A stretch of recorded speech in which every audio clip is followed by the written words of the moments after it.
अरे तुहरा पके हुता के तो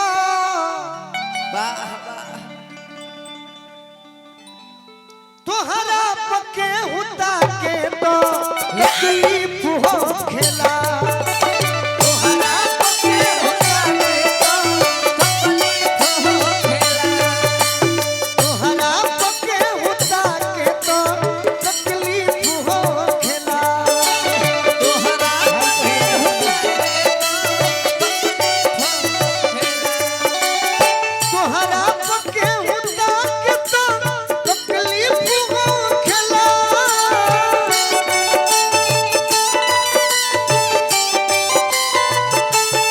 झरको सबके बुझा के तो झरको सबके बुझा के तो तकलीफ हो खेला तुहरा पके हुता के तुहरा पके हुता के तो तकलीफ हो खेला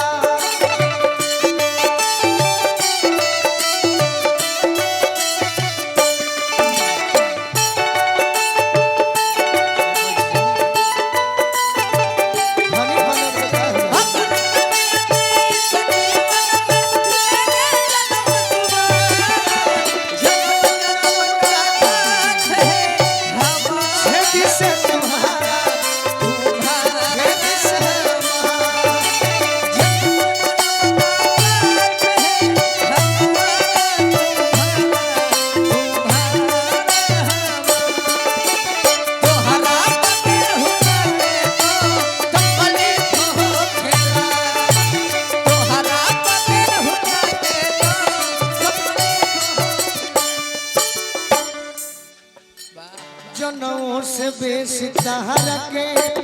जानी मनील हम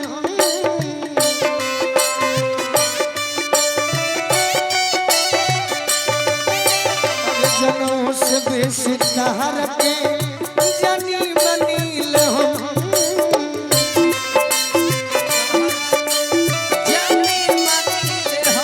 भाई हमरा अमन सिंह जी एक और नाम भूला तने अमन सिंह जी के बाद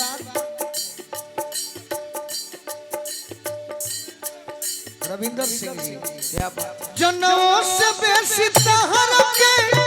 जानी मनील हम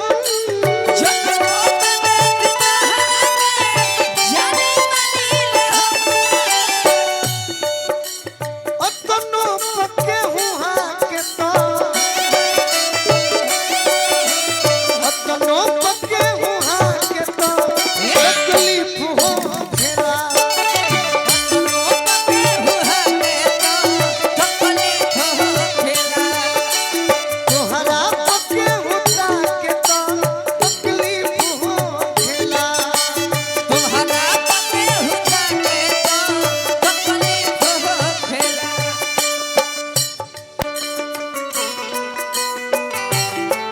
क्या बात है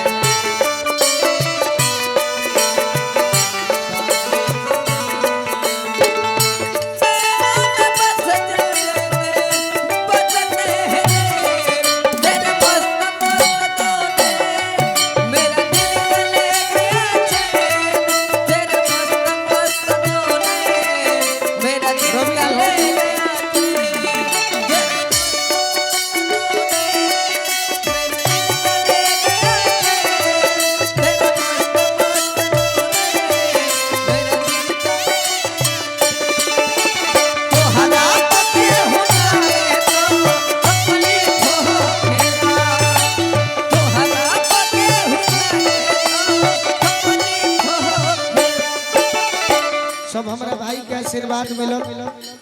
और खास करके हमरा बाबूजी की ओर से सोनू भैया के पिताजी की ओर से बहुत बहुत सम्मान प्यार दुलार मिलल बा बार बार प्रणाम करो अरे सोनू संग दिल के दिल में तू ही एगो बाड़ू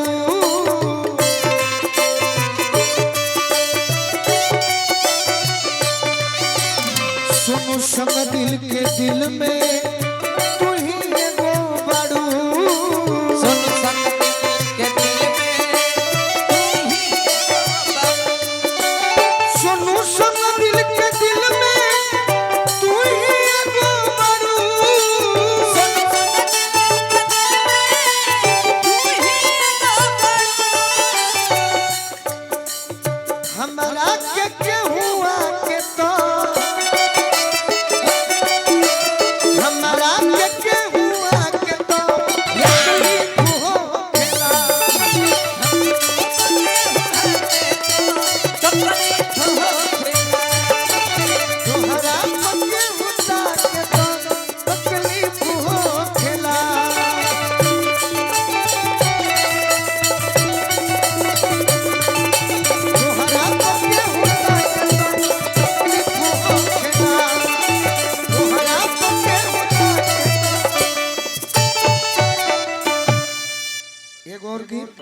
मतलब ई बा कि जौन महीना बा हाँ जौन सीजन चलता हाँ जी ओकर गीत ना होई हाँ हाँ तो फिर मन लागी ना। सही बात सावन में सावन के गीत ना, हाँ जी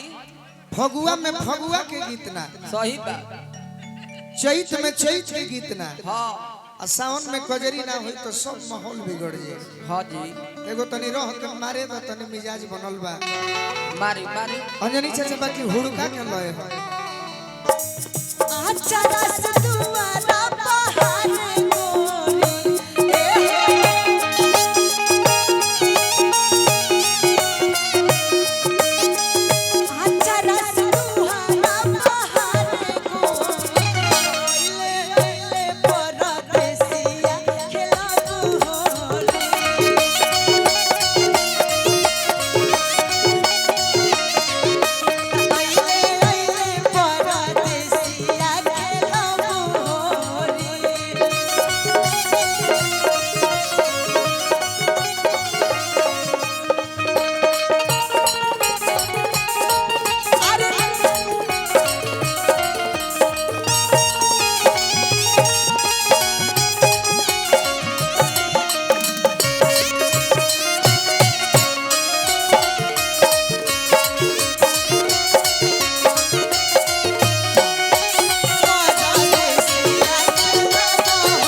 जब परदेसिया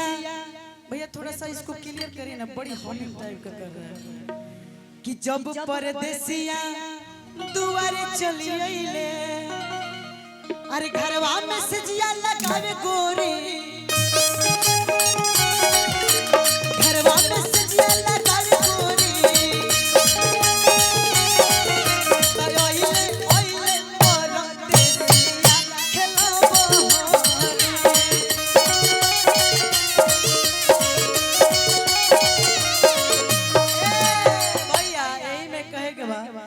किसी रहाने से कागा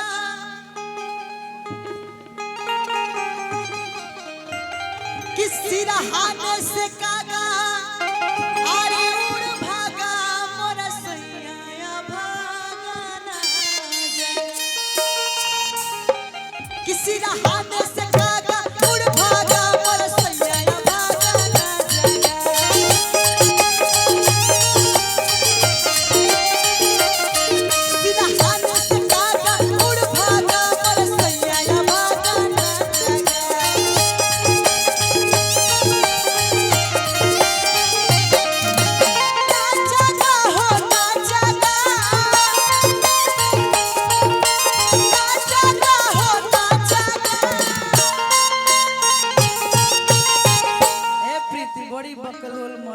मरद के लगिए से आके का चल गए किसी रहाने से का उड़ भागा